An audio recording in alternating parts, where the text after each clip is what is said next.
सौम्या एक ब्राह्मण कन्या थी, जो अत्यंत रूपवती थी।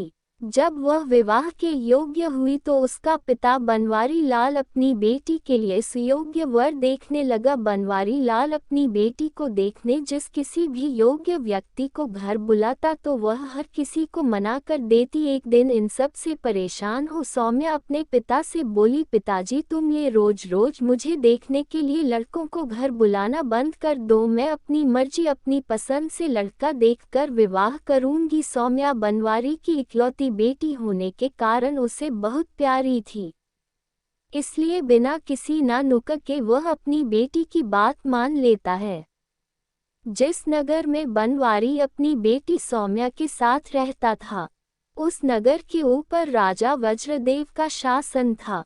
वज्रदेव बड़ा प्रतापी और हमेशा अपनी प्रजा के हित में सोचने वाला राजा था। कहानी को आगे बढ़ाते हुए दैत्य दंभिकासुर बोला, तो विक्रमादित्य एक समय ऐसा आया जब उस नगर में चोरियां होने लगी। धीरे धीरे वह चोरियां इतनी बढ़ गई कि शायद ही कोई ऐसा दिन हो कि नगर में चोरी ना हो। नगर के वासी आए दिन होने वाली इन चोरियों से बहुत परेशान थे। राजा वज्रदेव को जब खबर लगी तो उसने रात की गश्त के लिए सिपाहियों की संख्या बढ़ा दी, पर उससे भी कोई फायदा नहीं हुआ। अब तो चोर ने नगर के छोटे मोटे रईसों से लेकर बड़े बड़े सेठों तक का नंबर लगा दिया। आए दिन होने वाली इन घटनाओं से दुखी हो नगर के बड़े सेठ और व्यापारी मिलकर राजा के पास गए और अपनी व्यथा सुनाकर उनके सामने अपनी फरियाद रखी। राजा वज्रदेव ने उनका दुखड़ा सुन अपने सभी सिपाहियों को दिन रात नगर के कोने कोने में तैनात कर दिया, पर फिर भी चोरियां कम नहीं हुई। अब राजा के लिए भी यह विषय अत्यंत गूढ़ बन गया। उसने विचार किया कि कहीं मेरे सिपाही भी चोर के साथ न मिल गए हो। अंततः राजा वज्रदेव ने खुद चोरों को पकड़ने का बीड़ा उठाया। अब हर रात को वह खुद अपने कुछ सिपाहियों की टुकड़ी लेकर राज्य में गश्त के लिए निकलता। जब राजा सजग हुआ तो कुछ समय के लिए चोरियां रुक गई, पर एक रात जब राजा गश्त पर था तो उसने एक संदिग्ध व्यक्ति को भागते हुए देखा। राजा ने तुरंत अपने सिपाहियों को आदेश दिया, उसे फौरन पकड़ो। राजा का हुक्म मिलते ही सिपाहियों ने दौड़कर उस चोर को दबोच लिया। उसे राजा के सामने पेश किया गया तो उसके पास से चोरी का सामान भी मिला। जब राजा ने सख्ती से उससे पूछा तो उसने चोर होने की बात कबूल ली। राजा ने क्रोधित होते हुए अपने सिपाहियों को आदेश दिया कि इसे कैदखाने में बंद कर दिया जाए। अगले दिन राजा ने पूरे नगर में ढिंढोरा पिटवा दिया कि चोर पकड़ा गया है। कल उसको सारे शहर में घुमाने के बाद फांसी पर लटका दिया जाएगा। चोर के पकड़े जाने के समाचार पर सारे नगर में खुशी का माहौल हो गया। जब उस चोर को नगर परिक्रमा के लिए निकाला गया तो सारा नगर उसे देखने के लिए टूट पड़ा। स्त्रियां अपने घरों के झरोखों और छतों पर आ गई। आदमी गलियों में अपने अपने घरों के बाहर खड़े हो गए चोर को देखने के लिए। ब्राह्मण की लड़की अपनी छत पर खड़ी हो गई। चोर को जब ब्राह्मण की हवेली के सामने से लेकर गए तो जैसे ही सौम्या ने उस चोर को देखा वह उस पर दिलो जान से मोहित हो गई। वह तुरंत दौड़कर अपने पिता बनवारी लाल के पास गई और बोली, पिताजी मैं उस चोर से विवाह करना चाहती हूँ। बेटी की यह बात सुनकर ब्राह्मण हैरान रह गया और बोला, ये तुम क्या कह रही हो बेटी? सौम्या बोली, मैं जो कुछ भी कह रही हूँ अच्छी तरह सोच समझ कर कह रही हूँ। पिताजी मैंने उसको अपना पति मान लिया है।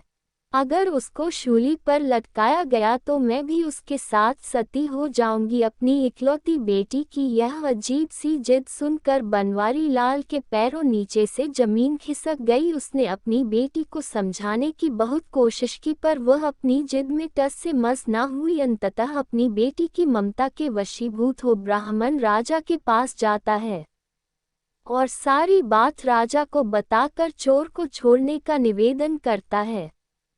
ब्राह्मण की सारी बात सुन राजा आश्चर्य से बोला, ऐसा कैसे हो सकता है? मैं ऐसा चाहकर भी नहीं कर सकता। मुझे अपनी प्रजा को भी जवाब देना है। अगर चोर को ऐसे ही छोड़ दिया तो सब नगरवासी क्या कहेंगे। कोई हल ना मिलने पर बेचारे ब्राह्मण ने वापस घर जाकर अपनी बेटी को बहुतेरा समझाया, पर वह अपने निश्चय पर अटल थी। सौम्या के हठ का समाचार पूरे पास पड़ोस में फैल गया। उल्टी उल्टी बात चोर के कानों तक भी आ पहुंची। जब चोर को पता चला तो वह रोने लगा। तय समय और घोषणा के मुताबिक चोर को नगर के चौराहे पर ले जाया गया। चोर को फांसी होने का दृश्य देखने के लिए सारा नगर टूट पड़ा। चोर को जब शूली के पास लाया गया तभी सौम्या भी वहां आ गई। उसके बाल बिखरे हुए थे। उसने बिल्कुल एक वियोगिनी के जैसा वेश बना रखा था। भीड़ के बीच खड़ी हो उसने घोषणा की कि इस चोर को वह अपना पति मान चुकी है और उसके शूली पर चढ़ाए जाने के साथ ही वह भी सती हो जाएगी। उसकी घोषणा सुन वहां मौजूद नगर के लोग उसे समझाने लगे, पर सौम्या ने किसी की भी बात नहीं मानी। चोर को जब इस सारी घटना का पता चला तो वह ठठाकर हंस पड़ा कि वह सती होने वाली है। कुछ समय पश्चात चोर को शूली पर लटका दिया गया। आगे दैत्य दंभिकासुर बोला तो विक्रमादित्य ब्राह्मण की लड़की सौम्या अपनी घोषणा के अनुसार उस चोर की मृतदेह को अपनी गोद में रखकर सती हो गई। उसने अपना वचन निभाया। अब तुम मुझे बताओ कि चोर सौम्या के प्यार की खबर पाकर रोया क्यों और उसके सती होने के इरादे पर ठठाकर हंसा क्यों। उसे तो सौम्या के प्यार की खबर पाकर खुश होना चाहिए था और सती होने की सूचना पर रोना। राजा विक्रमादित्य कुछ सोचकर बोले, सुनो दुष्ट दैत्य, जब चोर को ये पता चला कि ब्राह्मण बनवारी लाल की पुत्री सौम्या उससे प्यार करती है तो वह अपनी तकदीर पर रोया कि अगर सौम्या का प्यार उसे पकड़े जाने से पहले मिल जाता तो शायद वह सुधर जाता। अब बात आती है उसके हंसने की, तो उसका हंसना बिल्कुल ठीक था। सौम्या की मूर्खता पर उसको हंसी आई कि मान ना मान मैं तेरा मेहमान। उसका सती होना भी त्रिया चरित्र का एक हिस्सा था। बस इसी कारण वह ठठाकर हंसा। राजा विक्रमादित्य की बात सुन दंभिकासुर बोला, तुम ठीक कहते हो विक्रमादित्य। दैत्य दंभिकासुर ना चाहते हुए भी अपनी अगली गुत्थी कहना आरंभ करता है। तो सुनो, राजा एक अधेड़ उम्र का राजा था जो हर वक्त परेशान रहता था। सब कुछ होते हुए भी राजा को दुख था, तो वो ये कि उसकी कोई संतान नहीं थी। राजा ने संतान प्राप्ति के लिए बड़े से बड़े विद्वान पंडित से लेकर ज्योतिषियों तक को दिखाया, पर सब ने राजा की कुंडली देखकर एक ही जवाब दिया कि महाराज आपके भाग्य में संतान सुख नहीं है। अंततः राजा एक साधु के पास वन में चला जाता है और उनके पास रहकर जी जान से उनकी सेवा करने लग जाता है।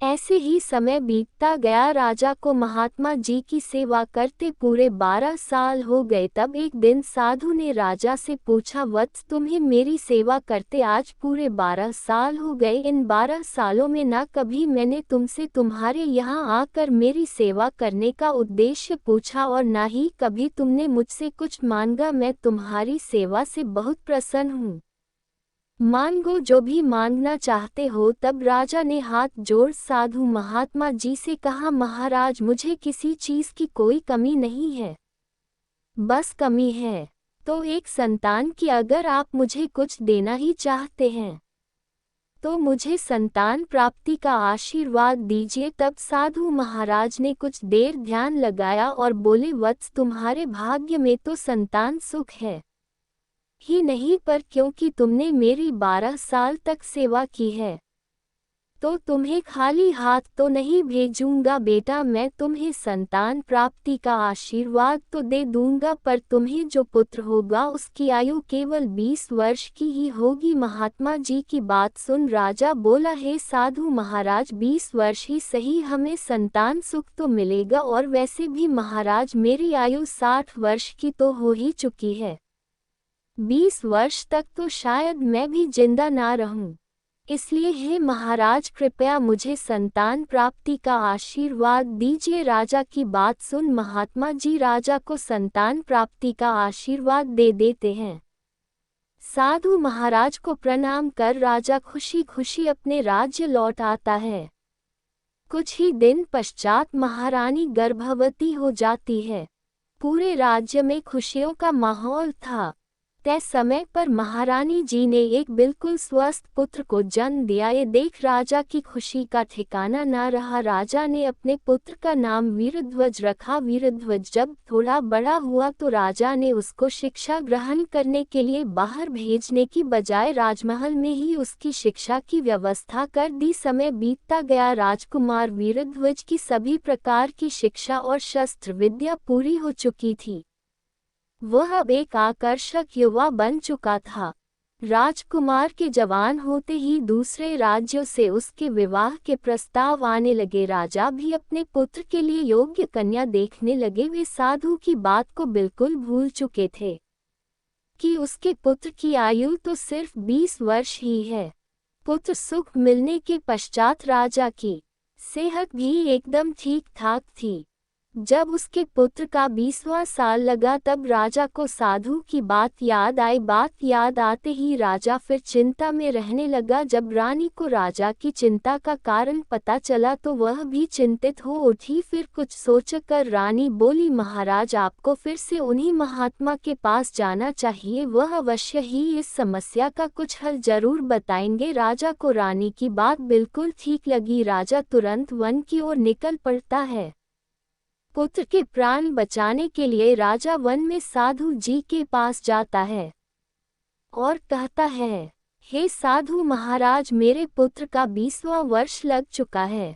मैं तो सोच रहा था 60 वर्ष की आयु के बाद पता नहीं 20 साल और जीऊंगा भी कि नहीं, पर महाराज पुत्र प्राप्ति का सुख मिलने से मेरा तो कुछ भी नहीं बिगड़ा, बल्कि अब तो पुत्र में और अधिक मोह हो गया। महाराज, जिस पुत्र को हमने 20 साल तक पाला पोषा उसके साथ रहे, अब उसको ऐसे मरते हुए कतई नहीं देख सकते। इसलिए हे साधु महाराज, कृपया कोई उपाय कीजिए जिससे मेरे पुत्र की मौत टल जाए। राजा की बात सुन साधु महात्मा जी बोले, वत्स अब मैं कुछ नहीं कर सकता। मैंने तो तुमसे पहले ही कहा था कि तुम्हें पुत्र तो हो जाएगा, पर उसकी आयु केवल 20 वर्ष ही होगी। राजा बोला, नहीं महाराज, ऐसा नहीं हो सकता, आप कुछ भी करके इसका हल निकालिए। पुत्र मोह में राजा साधु महाराज के चरणों को पकड़कर बस एक ही रट लगाए जा रहा था।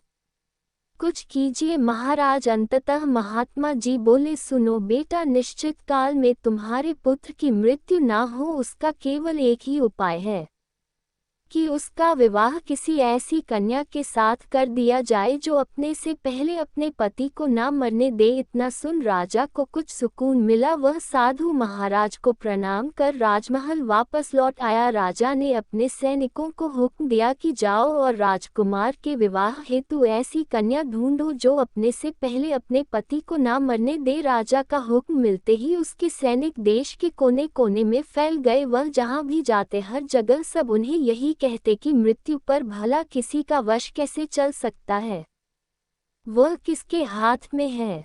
मृत्यु तो जब आनी होगी आकर ही रहेगी, उसे भला कौन टाल सकता है। हर जगह इसी प्रकार के जवाब सुन सिपाही भी निराश हो गए। उन्हें कोई भी ऐसी कन्या नहीं मिली जो खुद से पहले अपने पति को ना मरने दे। अंततः जब सिपाहियों की एक टुकड़ी हताश हो थक हार कर वापस लौट रही थी तो रास्ते में उनके आगे आगे 3 लड़कियां चल रही थीं। 3 पक की सहेलियां आपस में बातें करती हुई जा रही थीं। उनमें एक कुम्हार की, एक सुनार की और एक ब्राह्मण की लड़की थी। कुछ दिन पहले ही उस नगर के राजा की लड़की का विवाह हुआ था, पर विवाह के एक दिन बाद ही राजा की लड़की के पति की मृत्यु हो गई थी।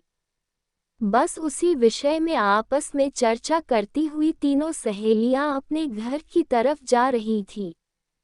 सबसे पहले ब्राह्मण की लड़की बोली, बहन जो भी हो पर राजा की लड़की थी, बड़ी सुंदर, पर बेचारी के साथ बहुत गलत हुआ जो विवाह होते ही भगवान ने उसके पति को छीन लिया। फिर सुनार की लड़की बोली, ठीक कहती हो बहन, वो है तो बहुत रूपवती, ऐसा सुंदर रूप भगवान हजारों में नहीं बल्कि लाखों में किसी किसी को देता है। पर बेचारी का पति मर गया, अब उन्हीं को कौन टाल सकता है। उन दोनों की बात सुन कुम्हार की लड़की बोली, तुम दोनों क्या जब से बहुत सुंदर थी, बहुत रूपवती थी, कि रट लगाए हुए हो, क्या खाक सुंदर थी, जो अपने से पहले अपने पति को मरने दिया, ऐसी सुंदरता किस काम की। कुम्हार की लड़की की बात सुन अन्य दोनों सहेलियां बोली, तू उसकी जगह होती तो तू भी क्या कर लेती। उनको जवाब देते हुए कुम्हार की लड़की बोली, अगर मैं राजा की लड़की की जगह होती तो अपने जीते जी अपने पति को कतई मरने ना देती, चाहे उसके लिए मुझे कुछ भी करना पड़ता। पीछे चल रहे सिपाहियों ने उन तीनों सहेलियों की आपस की सारी बातें सुन ली। सारी बातें सुन सिपाहियों के मन में तुरंत राजा के हुक्म वाली बात कौधी की, जाओ जाकर ऐसी कन्या ढूंढो जो अपने से पहले अपने पति को ना मरने दे। सिपाहियों ने तुरंत उन लड़कियों को रोककर उनसे उनका नाम पता सब ले लिया और राजमहल आकर सभी बातें विस्तारपूर्वक ज्यों की त्यों राजा को बता दी। सिपाहियों की बात सुन राजा के मन में उम्मीद की एक किरण उभरी। उसने तुरंत अपने साथ अपने मंत्री व अन्य कुछ राज्यसभा के विद्वान सदस्यों को लिया और निकल पड़ा सिपाहियों के बताए गए गांव की ओर। कुछ घंटों का रास्ता तय कर राजा अपने आदमियों के साथ कुम्हार के घर पहुंच गया। राजा के साथ मौजूद मंत्री ने लड़की के पिता यानी कुम्हार को राजा का पूरा परिचय दिया और उसकी लड़की से राजा के लड़के के विवाह की बात सामने रखी, बेटी के लिए रिश्ता, और वह भी राजा के लड़के का। ये बात सुन कुम्हार सन रह गया। उसको ऐसे देख मंत्री बोला, क्यों भाई, कहाँ खो गए। तब उसने राजा वश के आदमियों को आदर सत्कार सहित बिठाकर जलपान कराया और भागकर अपने आसपास रहने वाले अपनी जाति के लोगों के पास जाकर जब उन्हें सारी बात बताई तो उनमें कुछ लोगों ने तो मना कर दिया कि हम अपनी लड़की की शादी दूसरी जाति में नहीं करेंगे, चाहे वह कोई भी हो। पर तभी जाति के कुछ समझदार बुजुर्ग बोले, क्या पागलों जैसी बातें कर रहे हो तुम, अरे राजा के लड़के का रिश्ता आया है। ये बात हमारे लिए किसी सपने या किसी खजाने से कम नहीं है। जरा सोच कर देखो मूर्खों, हमारा भी राजपाट में हिस्सा होगा, हमें भी राज परिवार के साथ जोड़कर देखा जाएगा। बुजुर्ग कुम्हार की बात सभी के दिमाग में बैठ गई। सबकी सहमति पाकर कुम्हार अपनी बेटी को राजा के लड़के के साथ ब्याहने के लिए खुशी खुशी राजी हो गया। राजा ने लड़के के 20वें जन्मदिन यानी जिस दिन उसकी मृत्यु होनी थी उसी दिन को शादी के लिए चुना। दोनों तरफ से विवाह की तैयारियां जोरों शोरों से होने लगी। दिन बीते और आखिर वह दिन आ ही गया जब राजा के लड़के का विवाह कुम्हार की बेटी के साथ होना था।